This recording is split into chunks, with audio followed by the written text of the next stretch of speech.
So, talakayin po natin ngayon, New Year, New Name. Bagong pangalan ngayong bagong taon. Dito po sa binasa natin, nakita natin, di ba? Binago yung pangalan from Abram to Abraham. Yan po yung scripture natin, diyan po natin kukunin yon. So, nakita po natin, may pagbabago ng pangalan. Sino po dito gusto nila yung pangalan nila? Tanong mo yung pangalan ng katabi mo. Sa online, anong pangalan nyo po? Gusto nyo ba yung pangalan nyo? Yung iba, bakit ba ito yung pinangalan sa akin ng nanay at tatay ko? Di ko gusto to. Ako personally, okay na sa akin pangalan ko. Maganda pangalan ko. Maikli lang. Ian Akda. Okay na yon. Di ba? Eh, yung iba, mahaba yung pangalan. Yung iba, medyo yung pangalan, 50 years ago na, di ba? Tapos ngayon, pangalan mo. At ngayon, yung mga bata, ang gaganda ng mga pangalan, di ba? So, minsan, wala na tayong choice. Ito yung binigay sa akin ng nanay ko, ng tatay ko na pangalan ko. So, ito na yung pangalan ko ngayon. Yung iba, ayaw natin ng pangalan natin. Hindi natin gusto yung pangalan natin. Kaya minsan, gusto natin ipabago yung pangalan natin. Kaya lang, kapag pinabago natin yung pangalan natin, may bayad po yan. May mga legal requirements po yan. Hindi yan basta-basta, oy, gusto kong palitan yung pangalan ko, parang sa Facebook, di ba? Change name ka lang, okay na. Pero kapag gusto mong palitan yung pangalan mo forever, di ba, pupunta ka pa niyan sa may mga legal, pa po yan, na gagawin. So, ibig sabihin po niyan, hindi madali magpalit ng pangalan. Kung titignan po natin, basically, kung ayaw nyo yung pangalan nyo. Pero kung yan talaga yung pangalan nyo, minsan, wala nang gastos, wala nang hassle, sige, okay na to, tanggapin ko na to, hanggang mamatay ako, ito na pangalan ko. Diba? Pero, physical po yan, no? Spiritually, pwede pong baguhin ng Panginoon yung pangalan nyo. Hindi man physical, sige, tanggalin na po natin yung physical na pangalan na yan na mababago. Pero, pwede pang palang baguhin ng Diyos yung pangalan natin spiritually. So, kung ayaw nyo yung pangalan nyo, ngayon, may pag-asa pa pala. Spiritually, pwedeng baguhin niya ng Diyos. Okay? Kasi sa Bible po, kung babasahin po natin yung Biblia, makikita po natin doon, may mga tao talaga na napalitan ng pangalan. At hindi lang siya basta napalitan ng pangalan, meron pong ibig sabihin yun. Halimbawa na nga lang, si Abram, di ba, from Abram, ibig sabihin po ng Abram, exalted father. Pero nung naging Abraham na po siya po ay naging father of all nations. So, yun po yung ibig sabihin nun. Si Sarai naman, Sarai. Ibig sabihin naman po nun, princess. Nung naging Sarah na siya, is the noble woman. Ibig sabihin na po niya, siya na po yung pinaka-mother of all nations na kasi asawa po siya ni Abraham. Si Jacob, heel grabber. Yun po yung ibig sabihin nun. Pero naging Israel na po siya. Ang ibig sabihin po nun, the one who struggles with God. Ito po yung time na nakipag-wrestle, nakipagbuno si Jacob sa Diyos, di ba? And then, si Hosea, Hosea, ibig sabihin nun, salvation. Pero, naging Joshua. Nang ibig sabihin naman, the Lord is salvation. Pag pumasok naman tayo sa New Testament, nakita po natin, nung una, Simon ang tawag. So, nung Simon, ibig sabihin nun, he has heard. Pero, napalitan po yan, naging Peter. Ang ibig sabihin ng Peter ay rock. No? Yan po ibig sabihin nun, na siya yung foundation ng church. At yung panghuli, nakita po natin, si Saul. Si Saul, alam po natin, nung pangalan niya, Saul, nagper-persecute po siya ng mga Kristiyano. Pero naging Paul. Ibig sabihin po niyan, siya naman ngayon yung nagper-persecute dahil kay Kristo. Nakita nyo, sa pagbabago ng pangalan, may mga nababagong pangalan. At kasabay ng pagbabago ng pangalan, nababago ang buhay. Ngayon mga kapatid, yan po yung goal natin ngayong 2025. Hindi man physically, mababago yung pangalan natin, pero spiritually, tulad po nitong mga tinignan po natin ng mga characters sa Bible, mabago rin po tayo. Kasi meron kayong mga pangalan deep inside na nagle-label sa inyo ngayong 2024 or noong mga nakaraan na yan kayo, na yan yung identity nyo. Na pwedeng mga, kayo, halimbawa, dating mga addict. Tingnan mo katabi mo. Diba? Kayo mga dating babaero, mga manloloko, mga dating sugalera, dating ganito, mahiyain, dating mga matatakutin, palagi nagwo-worry. Yan yung mga label sa inyo, yan yung pangalan nyo. Kumbaga kapag meron kayong nameplate, yan yung nakalagay sa inyo. Isipin nyo ngayong taon, ano kayo? Matatakutin ba kayo? Yan yung pangalan nyo. Magagalitin ba kayo? Yan yung pangalan nyo nun. So, meron po tayo mga label na ganon, last 2024 o noong mga nakaraang taon. At ang gusto natin, this 2025, mabago yung pangalan nyo na yan. Amen? Sino po dito gusto mabago po yung pangalan nila? Okay, hindi na po tulad ng dati, hindi na po ganun yung label nyo kasi nilelabelan po tayo ng mundo ng mga negatibo, ng mga hindi magagandang pangalan sa ating mga buhay. Ngayon, gusto po natin, mabago po yan. Ngayon, kapag nabago ang buhay mo, ano yung ibig sabihin nun? Kapag nabago ang pangalan mo, ano ang ibig sabihin nun? Ito po yung unang gusto ko makita nyo. Kapag nabago ang pangalan mo, ibig sabihin yan, meron kang new discovery. Kapag nabago ang pangalan mo, meron kang bagong makikita, malalaman, madidiskubre. Saan? Sa buhay mo. Yun nga po ang sabi ko sa inyo kanina, sa una, ilalabelan ka ni Satan ng mundo na ito, na eto ka lang, wala kang kwenta, hanggang dyan ka lang, mahina ka lang, di ba? Punong-puno ka ng regrets, punong-puno ng mga mistakes sa buhay, punong-puno ng failure. Yan yung label mo na pinapakita ng mundo na ito, na sinasabi ni Satan. So, ibig sabihin po niyan, yan yung tatatak sa isipan natin. Eto ako. Kaya ang nangyayari, pag sinasabi mo, yung label mo sa sarili mo, mahina ako, magiging mahina ka talaga. Kapag sinabi mo, nakalagay sa puso mo, yung label mo na parang wala akong magagawa, wala ka talaga magagawa. So, ibig sabihin po niyan, mga kapatid, hindi ganun yun. Iba ang label mo. Kapag binago ng ating Panginoong Diyos yan, meron kang bagong madidiskubre sa buhay mo. Kung ipapabago mo yung pangalan mo sa ating Panginoong Sokristo, meron kang makikita na hindi mo pa alam na uusbong o lalabas sa buhay mo. Na makikita mo, eto pala ako. Hindi pala ako ito na sinasabi ng mundo na ito. Mali pala ako sa inaakala ko na ito yung pangalan ko. Ang pangalan ko pala ay maganda. Ito pala yung identity ko na binibigay sa akin ng ating Panginoong Diyos. Hindi lang pala hanggang dito ako. Minsan kasi yung pangalan mo, limitado lang, hanggang diyan ka lang. Si Abraham, nung Abraham siya, di ba, ang sabi, Father, exalted Father. Yun yung pangalan niya, ibig sabihin nun. So, ibig sabihin, exalted Father, hanggang doon lang siya. Pag sinabi exalted Father, ama lang siya ng tribes. Kumbaga, limitado lang doon sa lugar na yon. Limitado lang siya doon sa mga kamag-anak niya bilang isang ama. Hanggang doon lang po yun. Pero nung nabago yung pangalan niya, bilang Abraham, naging Father of all nations. Lumawak. So, ibig sabihin, hindi lang pala hanggang dito yung pagiging ama mo. Hindi lang pala sa pagiging ama mo yung sa Israel lang, kundi sa ibang nation, sa Gentiles. Sa buong mundo. Kasama po tayo. So, nakita nyo, pag nagbago ng pangalan, may magandang nangyayari sa buhay.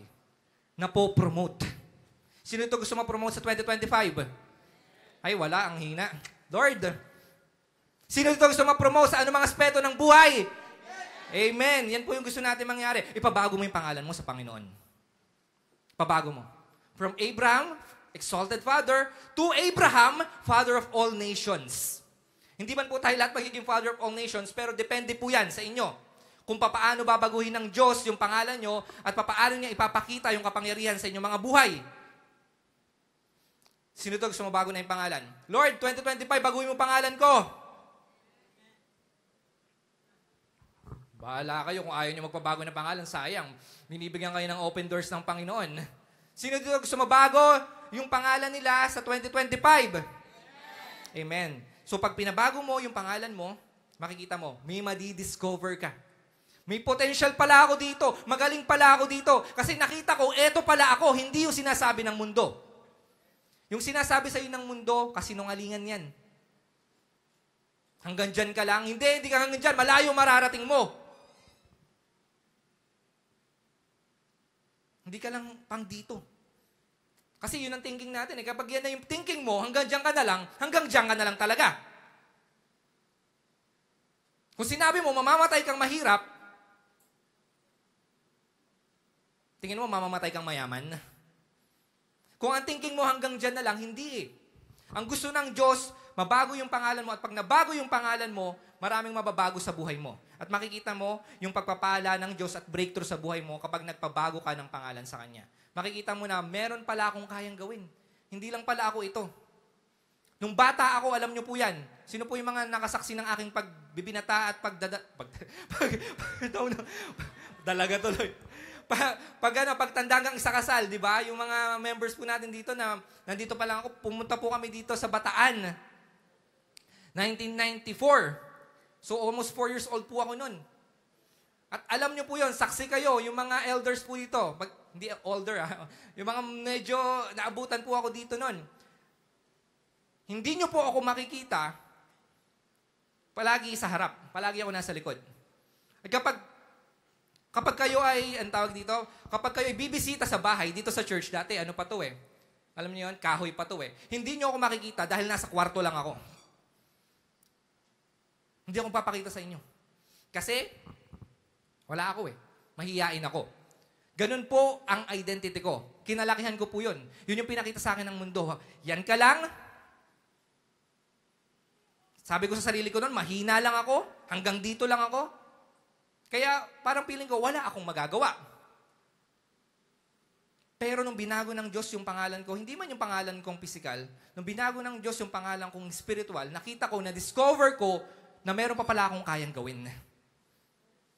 Na dati, mahihiyain ako, yun pala yung ginagawa ni Satan eh. Pahihinain niya yung loob mo. Imagine nyo kung nagpadala ako doon kay Satan, kung nagpadala ako doon sa pangalan na binigay sa akin ni Satan, na mahihiyain ka, na hindi mo kaya, wala ako ngayon dito ngayon sa harap nyo. Yan po yung ginagawa ni Satan. Palakpakan natin yung Panginoon. Ganyan din po yung ginagawa ni Satan sa buhay nyo. Kapag nanatili kayo sa pangalan na yan, hindi kayo makakalabas dyan sa kung saan nandiyan kayo ngayon. Hanggang dyan lang kayo. Kaya ang sinasabi sa inyo ng Diyos, hindi yan kung ano yung iniisip mo. Mali ka, nagkakamali ka kung yan yung pangalan na nasa buhay mo ngayon, na sinasabi ni Satan. Hanggang dyan ka lang, hindi. Marami ka pang pwedeng gawin. Ako, kala ko dati hanggang dun lang ako eh.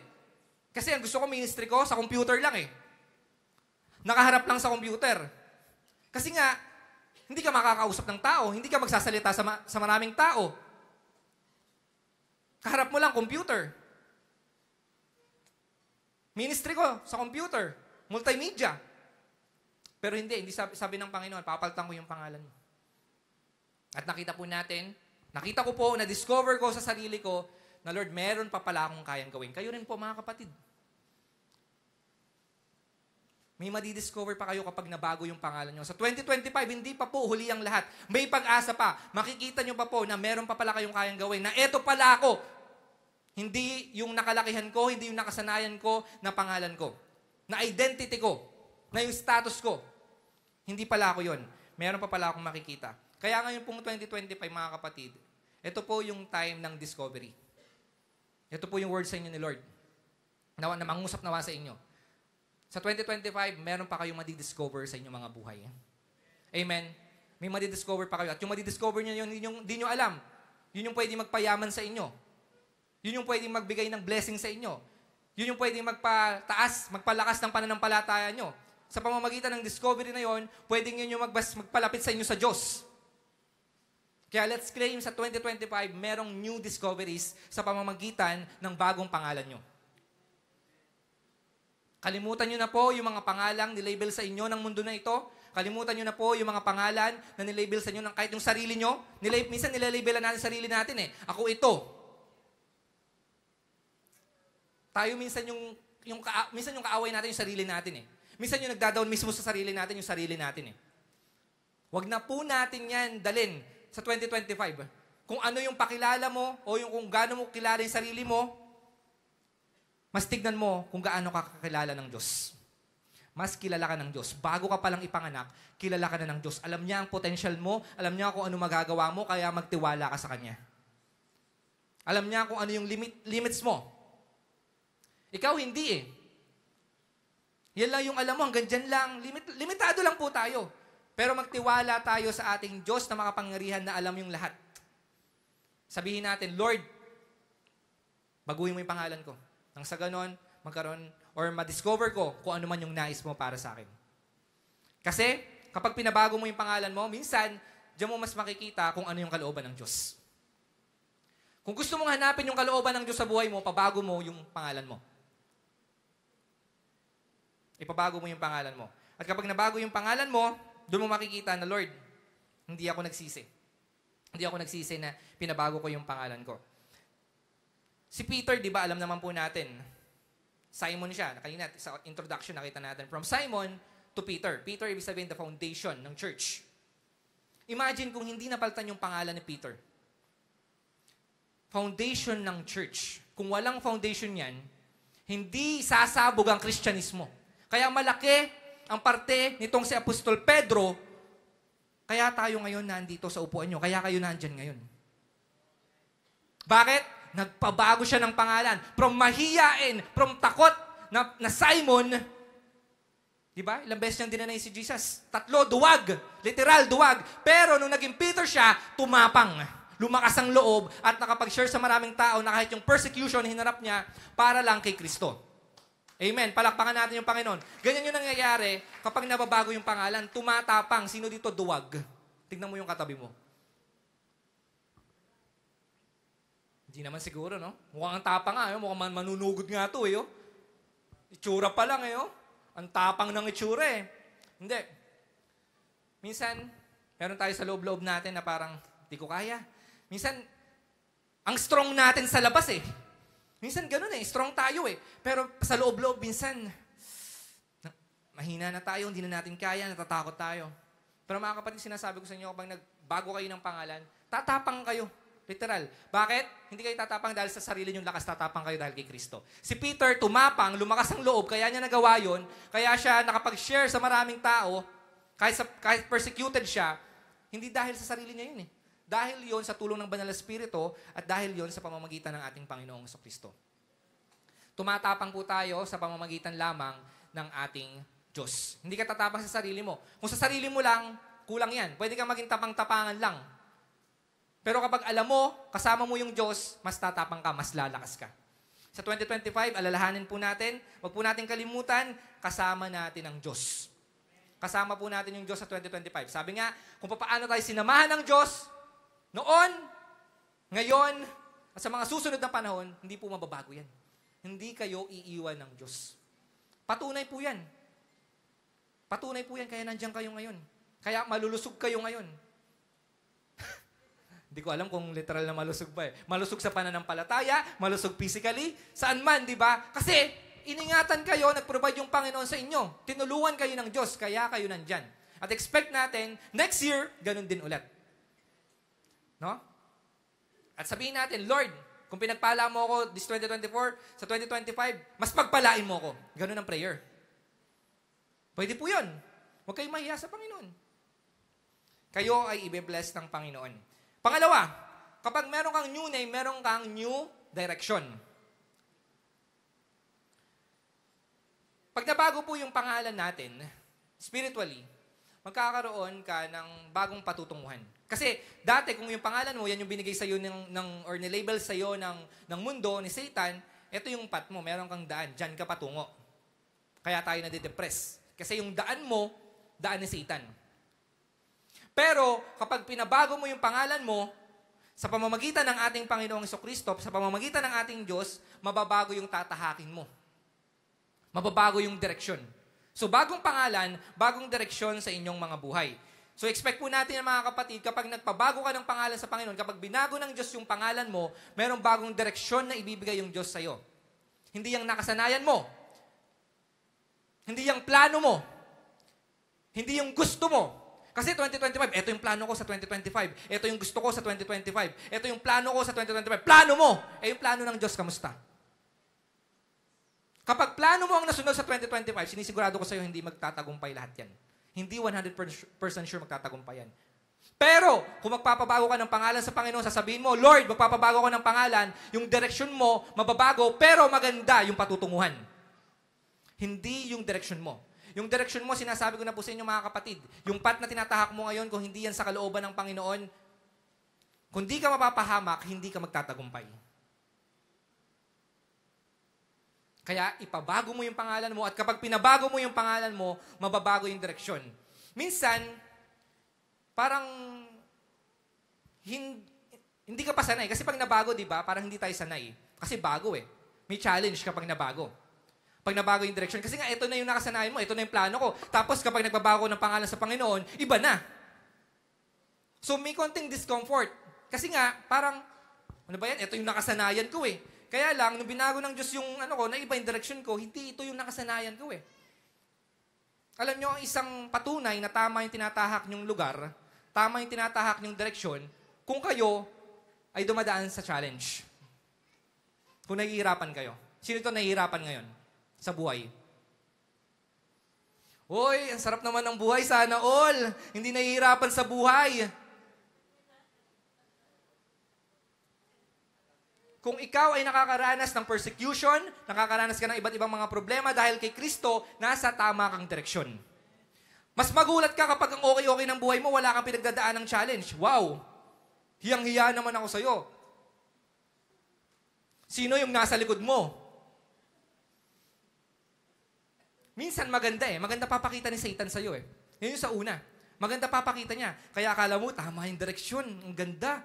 Ang sarap dito. Akala mo lang yon, pero hindi. Pag nagbago ka ng pangalan, expect mo talaga, may mababago. Hindi ka mag-stay dyan kung saan ka nandyan. Yung nakasanayan mo, hindi ka mag-stay dyan. Anong patunay doon? Halimbawa, si Angel, nabago yung apelido niyan. Nox, akda na yan. Yun na eh. Diba? Though nandun pa rin yung Galios, baka magalit sa akin si Pastor Johnny, no? Nandun pa rin yung Galios, pero mag-change yung ano niyan pag nagpakasal yan. Diba? Mag-change yung, di ba yung name, pero yung surname. At least may name pa rin. Ngayon, kapag kinasal na yan, i-expect mo na may new direction na yan. Amen po ba? Sa mga kinasal dito, masaya po ba kayo ngayon? Nasa new direction kayo? Wow! O, diba? Dapat ganon. Amen! Pero sa loob, Lord, hirap na ako. Hindi. Pag bagong kasal ka, nabago yung pangalan mo. Halimbawa na sa babae, nag-change yung apelido. Pag nabago yung apelido, expect mo na may mababago sa buhay niyan. May mababagong direksyon. Dati, direksyon niya sa sarili niya lang. Ito yung plano ko, ito yung gusto ko, ito yung gusto ko mangyari sa buhay ko. Nung single yan. Pero nung nag-asawa na yan, nabago na yung apelido, nabago na rin yung plano. Amen po ba? Nabago na rin yung gusto. Dati gusto niya lang kumain, ngayon gusto ako na. Uy. Dati hindi siya masaya, pero naging asawa ko na, mas lalo naging masaya. Di ba? Mga ganon. Alam mo yun, dati ako, yung wallet ko,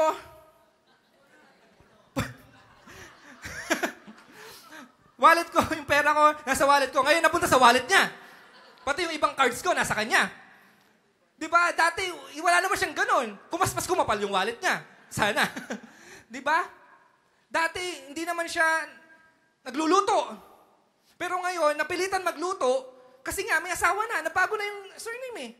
Di ba nakita nyo? Nabago yung direksyon. Ganyan po kapag nababago yung pangalan. Nababago yung direksyon. Nababago yung gusto. Nababago yung desisyon. Kasi nga po, hindi siya nanatili doon eh. Hindi siya mananatili po doon. So, ganun po ng mga kapatid, no? Lagi natin tatandaan, kapag nagpabago tayo ng pangalan sa ating Panginoong Diyos, pag nagpabago tayo ng ating identity sa ating Panginoon, sigurado may mababagong direksyon sa atin. Hindi mo na direksyon. Tulad ng single, hindi na yung direksyon ko, hindi na yung direksyon ng mga single dati.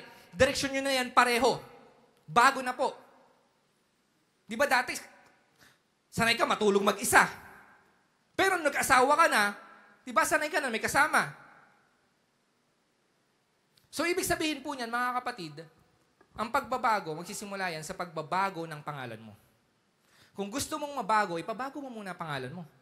Sino to gusto bumait? Pero di magawa. Taon-taon yun yung sinasabi, Lord, gusto ko nang bumait, pero ngayon, ba't ganito pa rin? Sa totoo lang, pabago mo yung pangalan mo, at syempre, magtiwala ka sa Diyos, magpabago ka sa Banal na Espiritu. Kung sa sayo lang, kahit ano pang seminar na itanong mo kung paano bumait, hindi ka babait. Kahit paano ko po bumait sa YouTube, maghanap ka ng mga ano dyan, ng mga how to become mabait. Kahit ano pa yan, hindi ka babait dyan. Kahit anong training pa yan. Walang magbibigay sa'yo ng training na magiging mabait ka. Tanging yung Banal na Espiritu lang sa pamamagitan nun. Kapag nabago yung pangalan mo sa pamamagitan ng Holy Spirit, unti-unti po yan. Babait ka. Magiging maayos yung buhay mo. Mababago yung direksyon natin. Unti-unti po yun eh. Sa pabago-bago po ng panahon ngayon, dapat wag din pabago-bago yung direksyon natin. Minsan ganun eh.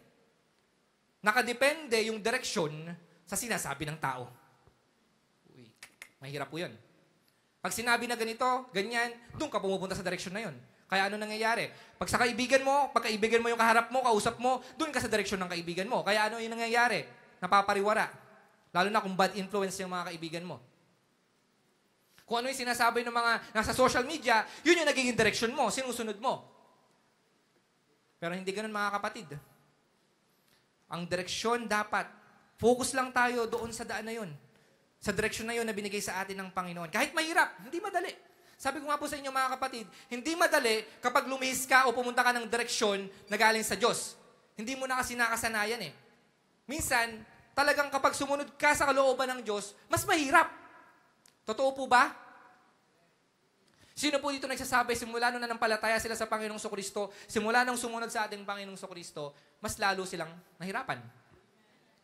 Amen. Talagang, Lord, yes, totoo po yun. Bakit? Kasi ikaw na yung ina-atake ni Satan. Dati hindi ka ina-atake ni Satan eh. Hindi ganun katindi yung atake niya. Pero matuwa ka dahil ina-atake ka ni Satan kasi ligtas ka na. Gusto kanyang maagaw, gusto kanyang maalis dyan sa kamay ng Diyos. Gusto niya na mawala ka dyan sa lugar na yan. Ayaw ni Satan na pagpalain ka sa 2025. Kaya aatakihin ka niya. Ang pag-atake ni Satan, sabi ko nga sa inyo last year, ang pag-atake ni Satan, nagsisimula yan sa unang taon. Kaya dapat mas lalo nyong i-guard yung heart nyo sa unang buwan ng taon. Lalo sa mga a-attend ng conference. Mas lalo nyong i-guard yung heart nyo kasi sa simula ng taon, pahihinain ka na ni Satan, bibigyan ka na ng mga hindi magagandang pangalan, nang sa ganun, sa buong taon manghina ka, at mapalayo ka sa direksyon na ibibigay sa iyo ng Diyos. Ayaw ni Satan na pagpalain ka ngayong 2025. Ayaw ni Satan na magkaroon ka ng breakthrough ngayong 2025. So kung gusto mong magtuloy-tuloy doon sa direksyon ng Panginoon, huwag kang makinig sa sinasabi ng tao, ng mundo, ng social media. Makinig ka sa sinasabi ng salita ng Diyos. At dyan mo makikita yung tamang direksyon. Hindi madali. Mahirap. May challenge. Minsan pwede kang masaktan. Minsan pwede kang masaktan sa pagsunod sa Panginoon. Sa Bible, wala akong nakita sa Bible na hindi sila nasaktan. Pwedeng physically, emotionally. Nasaktan sila. Yung iba, binugbog, pinalo, pinagahampas. Kahit si Jesus. Dahil sa pagsunod niya sa kalooban ng ating Ama, nasaktan siya emotionally and physically. Tayo pa kaya? Sa bawat pagsunod mo sa Panginoon, ngayong 2025, hindi lang breakthrough or miracles ang expect mo rin yung iba't ibang persecution. Iba't ibang pain. Iba't ibang mga mararanasan mo sa buhay mo. Pero, kasama mo yung Diyos. Yan po yung lagi yung tatandaan. Hindi po ako nagbibigay sa inyo ng takot. Dahil yun po yung reality. Ayoko po kayong sabihan palagi na, ito yung mararanasan nyo ngayong taon, magaganda. Hindi lahat magaganda. Ayoko po kayong sugarcoat sa mga sinasabi ng salita ng Diyos. Para lang maganda sa tenga. Hindi po ganun. Dapat mas makita niyo yung katotohanan. Dahil kapag alam nyo na meron kayong mararanasang hindi magaganda rin sa 2025, handa kayo. Ito po ay paghahanda. Paghahanda. Si Abraham, nung nagkaroon siya ng anak, sino yung unang naging anak niya? Sino naging anak niya? Yung pinaka naging anak niya, biologically?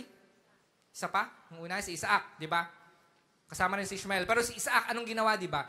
Nung nagkaanak sila, di ba, syempre, ang tagal nilang hinintay yun eh. Pero ang sabi ng Diyos, ialay mo sa akin yung anak mo. Kung ikaw ang tatay, ang tagal mong hinintay nun, ang tagal mong pinag-pray, dumating na sa buhay mo, and then sasabihin sa'yo ng Diyos, ialay mo sa akin yan. Anong mararamdaman mo? Lord, bakit naman ganun? Lord, bakit ganyan? Magka-question tayo sa Lord. Lord, bakit ganito? So, doon natin makikita, may challenge kapag mayroong new direction. I-expect po natin, every new direction, may challenge po talaga. Pero ang maganda, sa new direction na yan, kasama mo yung Diyos. Compare sa all direction, hindi mo kasama mo yung Diyos. Kasama mo si Satanas. Sa new direction na tatahakin mo ngayong 2025 sa bago mong pangalan, kasama mo yung Diyos. Hawak mo yung pangalan ng ating Panginoong Sokristo. At kapag hawak mo yung pangalan ng ating Panginoong Sokristo, hindi ka maatake ng kaaway. Do atakihin ka ng kaaway, pero hindi ka matatalo ng kaaway dahil tagumpay ka sa pamamagitan ng ating Panginoong Sokristo. Ang hawak mong pangalan kay Jesus. Takot ang mga demonyo kay Satan. Ay, kay Jesus, takot ang mga demonyo kay Satan. Oo, takot sila pag di sila sumunod sa pinaka-leader, di ba?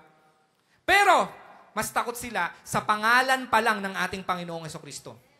At ngayong 2025, dalin nyo yung pangalan ng ating Panginoong Jesucristo. In Jesus' name, anuman pong mga karamdaman yan, anuman pong pagdadaanan nyo, anuman pong mararanasan nyo sa 2025, tagumpay po kayo dahil ang hawak nyong pangalan ay sa ating Panginoong Jesucristo at nasa tama kayong direksyon. Hindi kayo pababayaan ng Diyos ngayong 2025. Hindi kayo pababayaan ng Diyos. Though may persecution, though may mga paghihirap, may mga problems, pero ang ilagay po natin sa mga puso't isipan natin, Lord, kasama kita. Kung paano mo nga ako sinamahan last year, actually, ang hirap din ng mga pinagdaanan ko last year. Hindi rin magaganda yung pinagdaanan ko. Pero Lord, thank you. Mas naniniwala ako, sasamahan mo pa rin ako. At mas makikita ko yung kilos mo ngayong 2025 sa pamamagitan ng banal na Espiritu. At pangatlo po, mga kapatid, makikita rin po natin, magkakaroon tayo ng new destiny kapag tayo ay nagkaroon ng bagong pangalan. Bago na. Sabi ko nga sa inyo, yung mga pangarap nyo dati, pwedeng mabago yan. Dati ang pangarap ko maging wrestler. Yung bata ako. Dati yun yung pangarap ko, kasi gusto ko yung mag-entrance tapos meron kang hawak na, na belt. Kasi mahilig ako manood ng SmackDown dati, yung mga ganon, SmackDown, Raw. Bata pa lang ako, mahilig po ako sa ganon. Kaya nagre-wrestling ako nire-wrestling ko yung kahit mga unan, ganon. Tapos ina-RKO ko pa, gano'n. Kasi nga, wala na-influensyahan ako nun eh. Parang okay pala to Pero, ba't ako nandito? Ba't wala ako dun sa ring? Ba't ako nasa harap nyo ngayon? Kasi, nung nabago yung pangalan ko, nabago yung destiny ko. Nabago yung calling ko. Kaya kapag kayo, pinabago nyo yung pangalan sa ating Panginoong Sokristo, mapabago kung ano, yung mga pangarap nyo, maaaring yun yung pangarap nyo, pero mas maganda yung pangarap ng Diyos para sa inyo. Mas maganda yung nakalaan ng Diyos para sa inyo. Mas maganda yung plano ng Diyos para sa inyo. Maganda para sa iyo, okay, maganda lang. Pero yung sa Diyos, best. Tandaan niyo po yun. Akala kasi natin, eto na, okay na ako dito. Maganda tong plano ko Magaling ako Hindi, kapatid. Wala kang magmamalaki sa Panginoong Diyos. Mas maganda yung nakikita niya para sa iyo. Kasi alam niya yung lahat Alam mo ba yung lahat? Hindi mo naman alam lahat Alam mo lang, yung buhay ng ibang tao. Pinag-uusapan mo yung buhay ng ibang tao, alam na alam mo. Pero mga kapatid, ang point ko dito, magtiwala ka sa Diyos. Kung ito Lord ang nililid mo sa akin, kasi nung una akong tinawag ng Diyos para magbahagi ng salita ng Diyos, sabi ko, Lord, hindi ko kaya. Kasi ang tingin ko nga sa sarili ko, ang name ko, mahina ako. Hindi ko kaya magsalita. Mahihirapan ako. Mahiyain ako. Yun po yung tingin ko. Sa sarili ko. Yun yung pangalan ko na tinadak ko sa sarili ko. Pero nung nagpabago ako sa Panginoong Sokristo, pinabago ko yung pangalan ko, nilid niya po ako sa bagong destiny, sa bagong kapalaran. At ito po yun. At kapag kayo sumunod sa Panginoon, tandaan niyo po, hindi kayo magsisisi. Kapag sumunod kayo doon sa kalooban ng Panginoon, sa destiny niya, para sa'yo, hindi kayo magsisisi. Pasasalamatan niyo yung Panginoon. Na Lord, buti na lang dinala mo ako dito. Lord, buti na lang sumunod ako sa kalooban mo. Lord, buti na lang nagtiwala ako sa iyo. Sa Abraham, hindi na nila ina-expect na magkakaanak sila kasi nga ilang taon na sila So para sa kanila, yun na yung destiny nila. Wala na. Imposible na. Pero, nung nabago yung pangalan, Father of Multitude, grabe. Nagkaanak sila. Yung imposible, naging posible. Yung wala, nagkaroon ng meron. Kapag nagpabago ka ng pangalan sa Panginoon, yung wala, nagiging meron. Sino walang jowa? Na nasa edad na. Pero walang jowa, kapag kalooban na yun nila, nagpagbago ka ng pangalan, magkakaroon yan. Sino walang pera? Si Sarah nga, tsaka si Abraham, di ba matanda na, wala nang pag-asa eh. Tapos naging multitude. From wala, naging multitude. Yung pera nyo, nawala, walang laman. Sino walang laman yung bulsa?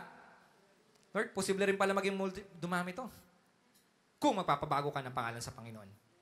Kung magtitiwala ka sa Panginoon. Proven po yan. Ako po, last year, sabi ko, sabay-sabay yung gastos. Magpapakasal kami. Hindi po biro magpakasal. Para ka nasasakal. Hindi, syempre yung gastos. Imagine nyo po, Japan.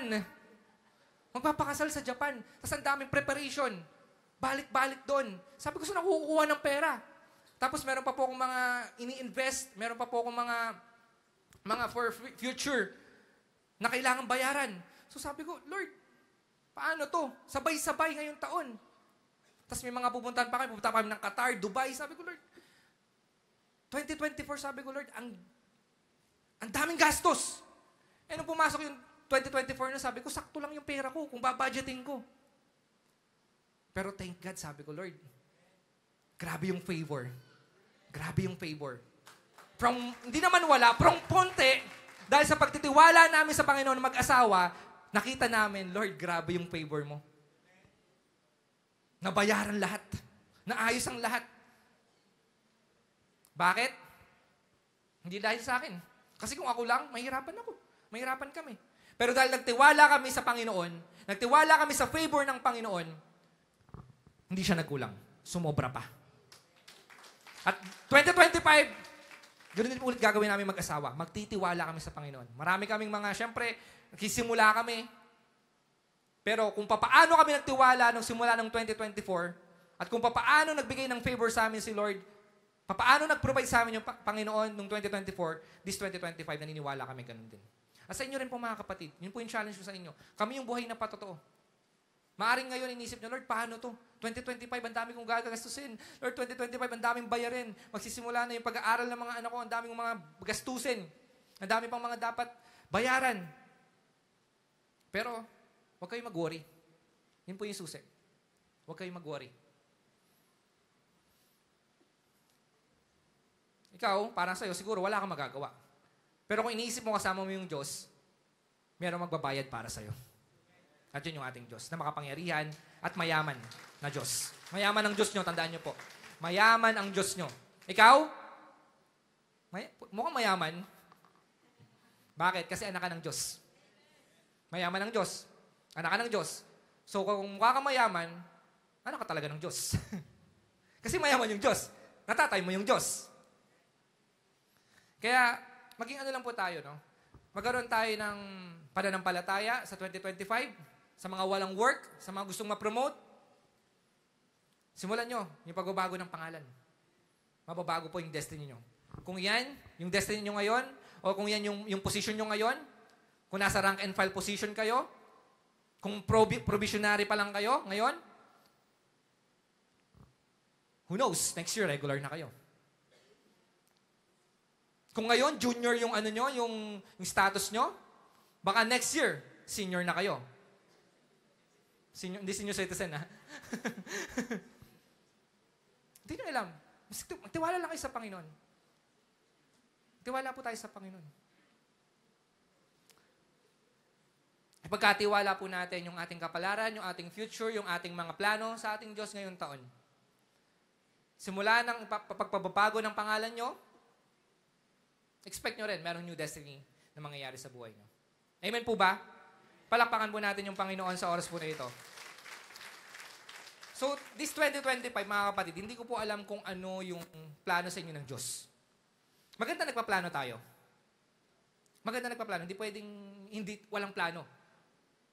Sa mga naghahanap ng jowa, ang hanapin nyo yung planner. Yung magaling magplano. Yung nagpaplano para sa'yo, nagpaplano para sa future mo. Pero more than that, hanapin mo rin sa magiging asawa mo yung hinahanap yung plano o yung kalooban ng Diyos sa buhay nyo. Hindi lang yung taong may plano. Dapat kasama yung plano palagi ng Diyos. Lagi nyo pong i-involve si Jesus, yung ating Diyos, sa inyong plano, sa inyong future. Yan po yung gagawin nyo. Hindi yung, Lord, ngayong taon, ito gagawin ko. Ito, ako, ganyan. Huwag puro ako. Subukan nyo this 2025, Lord, let your will be done.